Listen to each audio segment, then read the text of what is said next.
try and find out about when we're expected to start. Hopefully it'll be shortly. Thank you all.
A.m.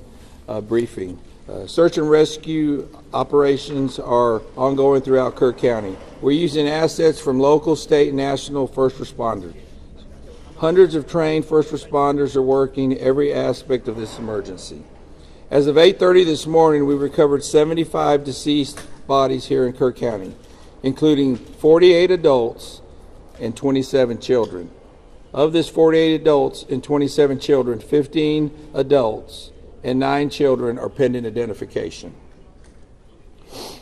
At present, there are 10 campers from Camp Mystic unaccounted for and 1 counselor.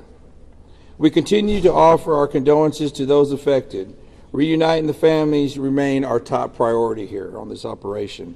Please note that Highway 39 of an Old Ingram Loop remains closed to the public.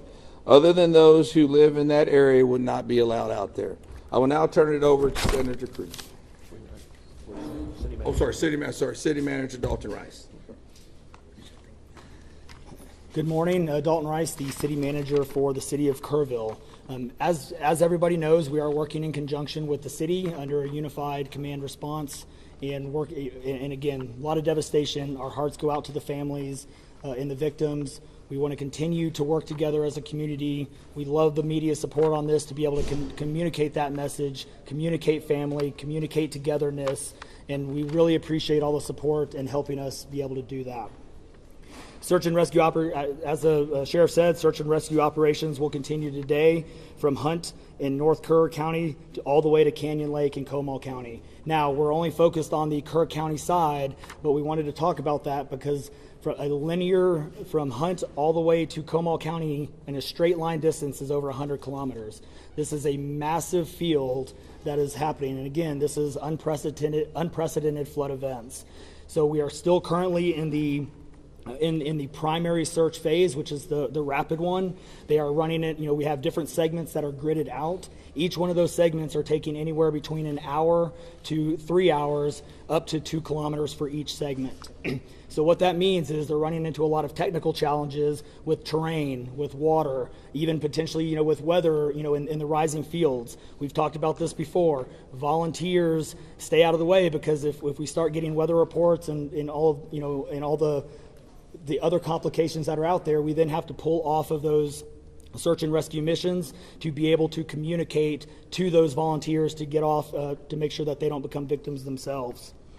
Those operations involve 19 different local and state agencies, in addition to conducting primary and secondary searches. They will be conducting welfare checks on areas in North Kerr County impacted by power outages. And when we say search and rescue operations, that is boat, walking, on the ground, dogs, drones. Again, keep personal drones out of the air. Helicopters. We do have other assets that are continuing the search as well. As of present, KPUB, which is the Kerrville Public Utility Board, is reporting continued power outages between Hunt and Ingram along the South Fork of the Guadalupe River in Hunt. In the South Fork area, there are approximately 40 down power lines and significant infrastructure damage. KPUB has brought in additional utility personnel to help with restoration, but it's not possible at this time when the power is going to be restored. There are some substations along with those power lines that we are still trying to get access to just from debris buildup or them being completely wiped out. So we do not have an estimated time on when those are going to be fixed. We continue to have substantial number of requests for volunteers, as I said before, and donation opportunities. We are asking those who want to volunteer to contact the Salvation Army in Kerrville by phone at 830-465-4797 or in person at 855 Hayes Street in Kerrville. Monetary donations can be made on the Community Foundation of the Texas Hill Country's website at www.communityfoundation.net.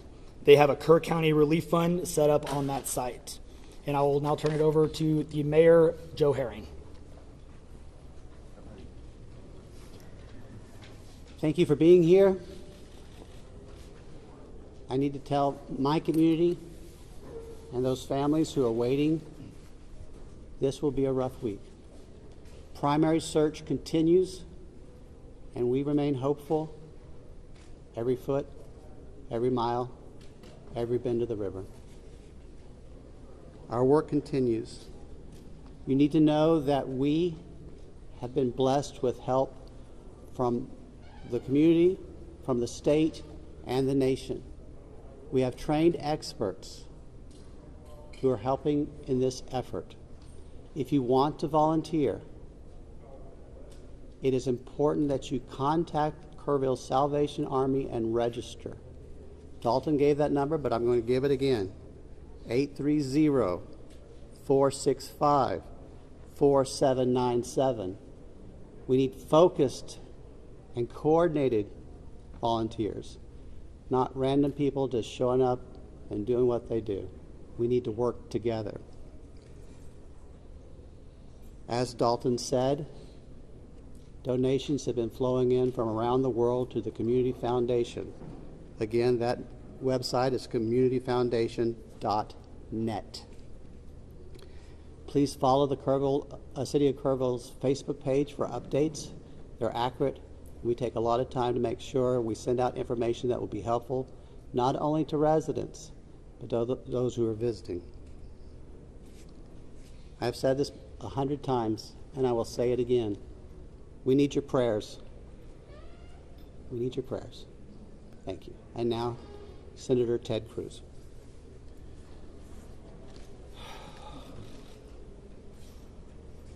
Texas is grieving right now.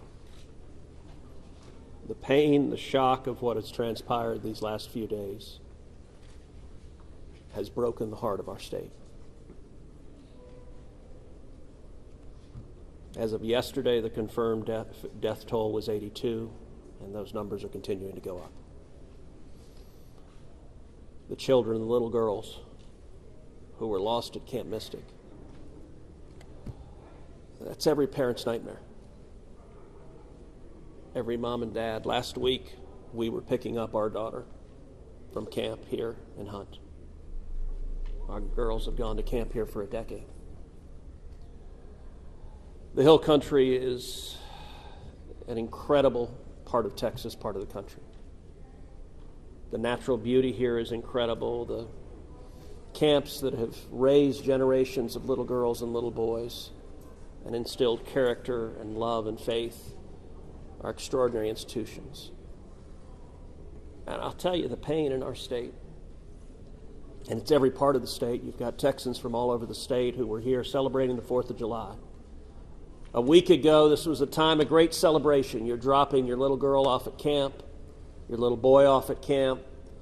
You're celebrating Independence Day. You know that your child is going to be swimming and canoes and horseback riding and doing archery and making lifetime friends. And then suddenly it turns to tragedy. For the last several days, I've spoken to multiple parents, scared out of their mind. Do you know anything? Where is my daughter? There's still 10 girls and 1 counselor from Camp Mystic that are unaccounted for. And the pain and agony of not knowing your child's whereabouts, it's the worst thing imaginable. But I want to say, in the face of all of this, it is simultaneously inspiring. Every time there's a tragedy, every time there's a natural disaster in Texas, Texans come together. Texas is a big state. We've got 31 million people, and we have hurricanes, we have tornadoes, we have wildfires. Tragedies hit this state, natural disasters hit this state, and without fail, 100 out of 100 times when that happens, we see Texans coming together, helping each other, engaging in acts of heroism. There have been over 850 high water rescues since this flooding began. 850. You look at extraordinary stories of Eagle Scouts pulling campers out of harm's way. I was just hearing a story of one counselor whose head was right at the water holding up 2 mattresses with campers on those mattresses. That kind of courage, that kind of selflessness. And then there are the first responders. The local first responders, I want to thank every one of the first responders at the local level, at the city level, at the county level, at the state level, at the federal level. In the first few hours of this flood, I was on the phone with Governor Abbott, I was on the phone with Lieutenant Governor Dan Patrick, I was on the phone with Nim Kidd, the head of the Texas Department of Emergency Management, and then I called President Trump. I called President Trump. He was having dinner at the time. It was still early in what was transpiring. And I wanted him to know, I said, Mr. President, everything we're hearing right now, this appears to be bad, really bad. There may be a very significant loss of life unfolding right now in Texas. And I will tell you, the President said, Ted, anything Texas needs, the answer is yes.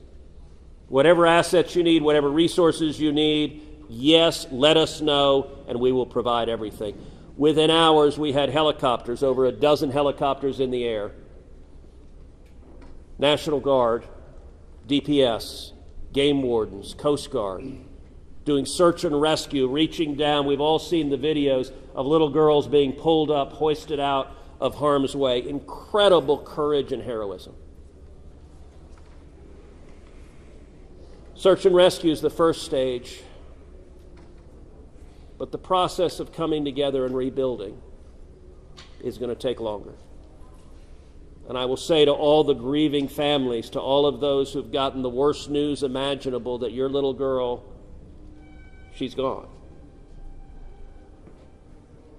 I will say for many of us, those are friends and neighbors who've lost children. Got multiple kids who go to school with my girls.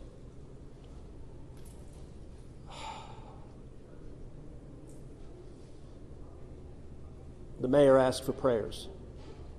And I want to say thank you to the millions of Texans, to the millions of Americans, to the millions of people all over the world right now who are praying for Texas and praying for those parents. Going through this grief, it is going to take love, it is going to take friends and family embracing and hugging and holding them while they weep.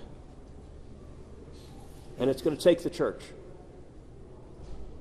With every disaster, one of the things we see here in Texas is the church steps up and the church helps and the church feeds and clothes and comforts. This morning I met with a group of chaplains who've been going through the incredibly difficult process of talking to mom and dad after mom and dad who just lost the most precious person they ever knew. And those chaplains are just trying to love them and show God's love. So I want to say we will come through this. To those in the midst of grief right now, that might seem hard to fathom. But Texas will come through this. And I just want to say thank you. I want to say thank you to these gentlemen here who are working. They are not sleeping. They are working every day. Thank you to the families. Thank you to the Salvation Army. Thank you to everyone who is just reaching out and saying, how can I help? We will come through this, and we'll come through this together. Thank you. And now we'll take questions. Senator, you talked about how you know kids here and you're taking your own kids to camp. Was it ever communicated to you that there was a need, that it was a priority to have a warning system so people had a chance to escape something like this? Well, listen, I think anytime you're dealing with major rivers, there's a risk of flooding, and there's always been a risk of flooding, particularly on the Guadalupe River. I will say, in the wake of every tragedy, there are things that are predictable. One of the things that's predictable is that you see some people engaging in, I think, partisan games and trying to blame their political opponents for a natural disaster. And you see that with a hurricane, with a tornado, with a wildfire, with this flooding, where people immediately say, well, the hurricane is Donald Trump's fault. Look, I think most normal Americans know that's ridiculous, and I think this is not a time for partisan finger-pointing and attacks. Now, after we come through search and rescue, after we come through the process of rebuilding, there will naturally be a period of retrospection where you look back and say, okay, what exactly transpired? What was the timeline? And what could have been done differently to prevent this loss of life? And that's a natural process. I think it should not happen in a bitter and partisan sense, but it should happen in a reasonable sense of saying, what lessons can we learn? And I will give an example. Houston's my hometown. If you live on the Gulf Coast, we get hurricanes. That's part of living on the Gulf Coast as hurricanes hit. And I do think Texas as a whole has learned over time how to deal more effectively with hurricanes. And so you look here, we know the National Weather Service put out an emergency warning just after 1 a.m. and a second emergency warning just after 4 a.m. Now, obviously, most people at 1 a.m. and 4 a.m. are asleep. And so I think we will have a reasonable conversation about, are there any ways to have earlier detection? And some of that, the limits of a flash flood, they're very difficult because they can arise so quickly. But everyone would agree in hindsight, if we could go back and do it again, we would evacuate particularly those in the most vulnerable areas, the young children in the cabins closest to the water. We would remove them and get them to higher ground if we could go back and do it again. Obviously, everyone would. The people in RVs by the river's edge. We know in disasters like this, RVs and mobile homes are particularly susceptible, whether a flood or a hurricane or a tornado, they're particularly susceptible to that. And so my hope is, in time, we will learn some lessons to implement to next time, and there will be another flood, there will be another disaster, but next time there's a flood, I hope we have in place processes to remove especially the most vulnerable from harm's way. But I think that's going to be a process that will take a careful examination of what happened and how can we implement processes better in the future to prevent this same loss of life. Senator, there were claims that the National Weather Service sent that first flash flood warning that should have alerted phones at 1:14 in the morning. But we have a federal public database maintained by PBS Warn, that says the first emergency alert wirelessly here in this area to Kerr County was not until after 9 a.m. That was more than 4 hours after the severe flooding had come to this area. Did you know that? Have you seen that? And what's your response, knowing the state and cuts to the NWS in recent months by this administration? So I don't know the source for what you're saying. All of the public reporting I've seen is that there were 2 alerts that went out, one just after 1 a.m., one after 4 a.m. You know, I can tell you, I talked about the partisan finger pointing. I think there have been some eager to point at the National Weather Service and say cuts there led to a lack of warning.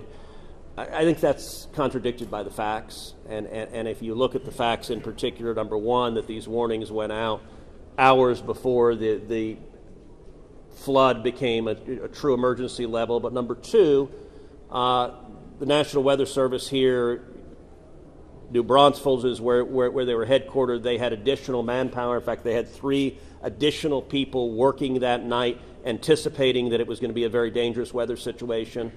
I also think it's worth noting that the National Weather Service Union, which has been very critical of the DOGE cuts, has publicly said that they don't believe that the reduction in staffing had any impact whatsoever on their ability to warn of this event. And so, look, I think it is reasonable over time to engage in a retrospective and say at every level what could have been done better, because all of us would want to prevent this horrific loss of life. But I think just immediately trying to use it for either side to attack their political opponents, I think that's cynical and not the right approach, particularly at a time when we're dealing with a crisis and we're dealing with grief.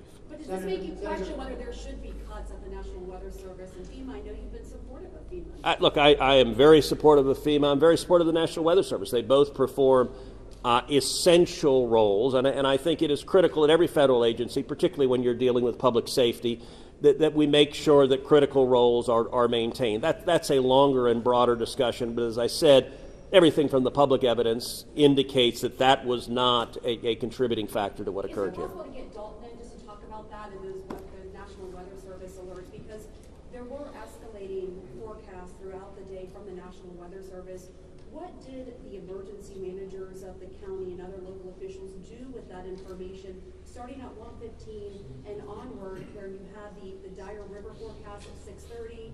Were emergency managers doing anything to put any processes in place to warn people on the river?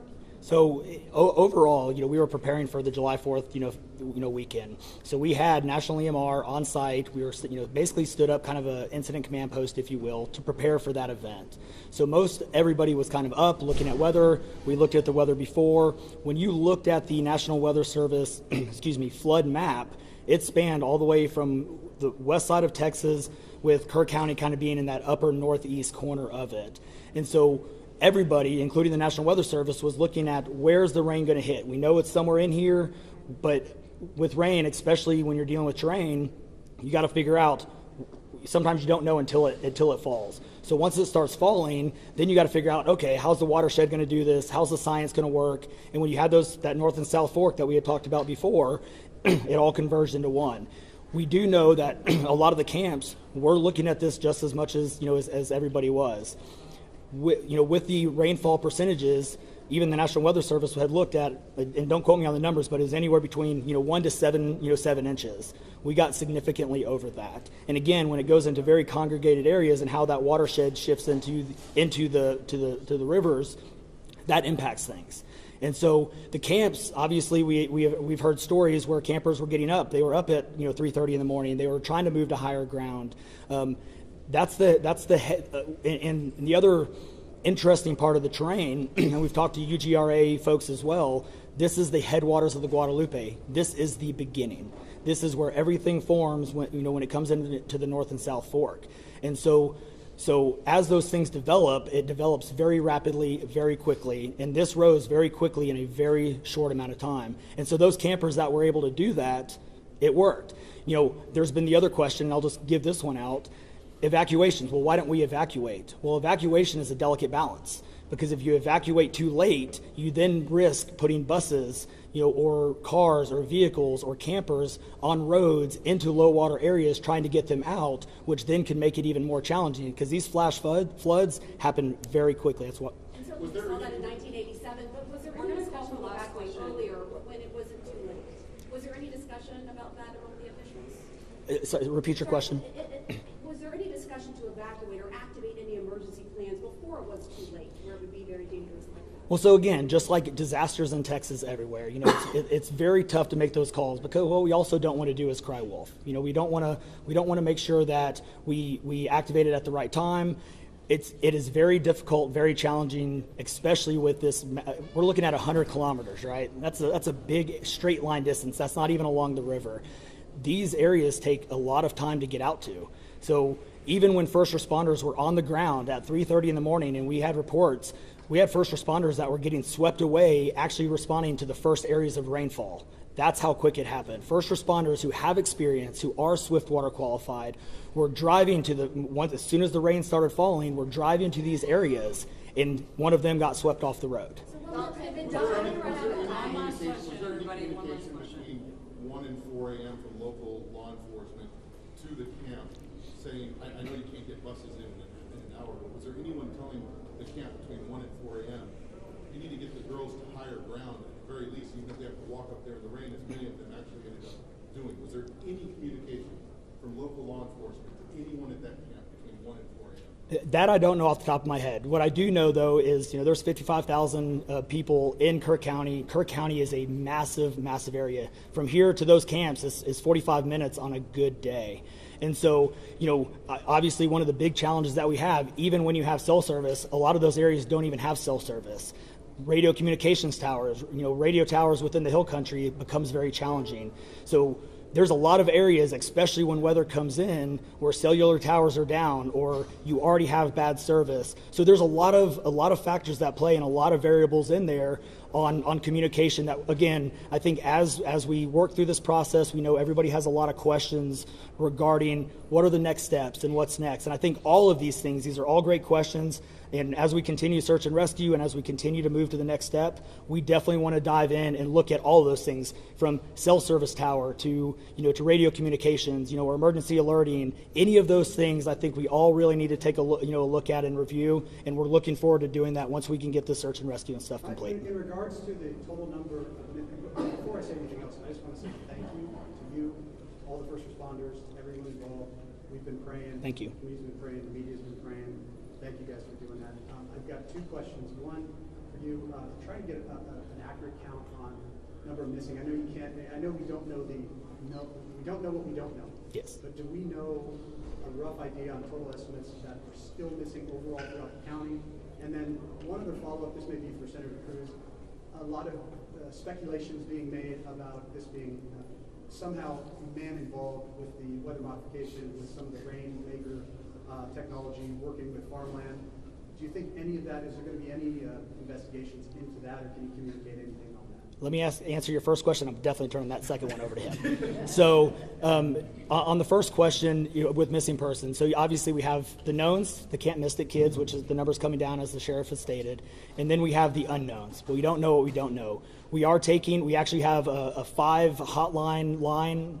It fluctuates between 3 and 5, but we're working on it. We get calls 24 hours, 7 days a week. We haven't hit the weeks yet, but we're still taking in calls. We are collecting all that information. So we don't have a solid number that we're willing to talk about right now. We do know that it is a lot, because we also are getting a lot of fake calls. You're looking. This is a worldwide discussion, and we're dealing with scammers. Victims' families are being reached out to, saying that they have their kids, pay me money. It's heartbreaking. It's absolutely heartbreaking. We're dealing with, with mental health issues where people are calling saying they have visions. All of these things we're dealing with on a day-to-day basis, and we're having to vet this information, and it becomes very taxing on our people. Again, this is an extremely heartbreaking. This is, if not the worst, one of the worst, disasters in this region in a very, very long time, even beyond 1987. And but we're Would best estimate give it like dozens or hundreds, or just to give people an idea? a lot. So, Yeah. yeah. Let me, Yeah, Not to get into the weeds on, people are asking lots of questions, and where should we start the investigation out? to the best of my knowledge, there is zero evidence of anything related to anything like weather modification. And look, the internet can be a strange place. People can come up with all sorts of crazy theories. What I know is a reality is that a whole lot of Texans are grieving right now. I will tell you, I was visiting with one parent who was talking about online, being harassed online because their information was public that they had a little girl who was missing at Mystic. And look, there are a lot of people who are messed up, and my call for everyone, there's a time to have political fights, there's a time to disagree. This is not that time. This is a time just to reach out, support each other, go volunteer at the Salvation Army, give them money, go volunteer at your church, you know what I did when this happened? Just go hug your kids. Because I got to tell you, I hugged my girls with tears in my eyes, because every one of us who's a parent, there but for the grace of God go I. And nothing will fill the void in these moms and dads' hearts, but they'll make it through it. And every one of us, we have an obligation to come through and help them make it through it. And look, Texas will come through, and let me say, Kirk County, the Hill Country is incredible. It is beautiful. And these summer camps, Camp Mystic is an incredible Texas institution. For a century, it has made a profound difference helping young girls become strong women in Texas and across the country. And so, for me at least, I'm praying for these camps. I'm praying for all the campers, everyone implicated, everyone impacted, and I hope we come together and stand as one doing that. Thank you. Thank you, everybody.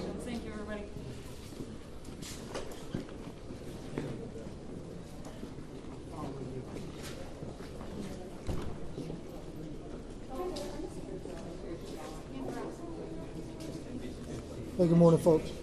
If you were not here earlier, I put out some housekeeping notes. I want to repeat them.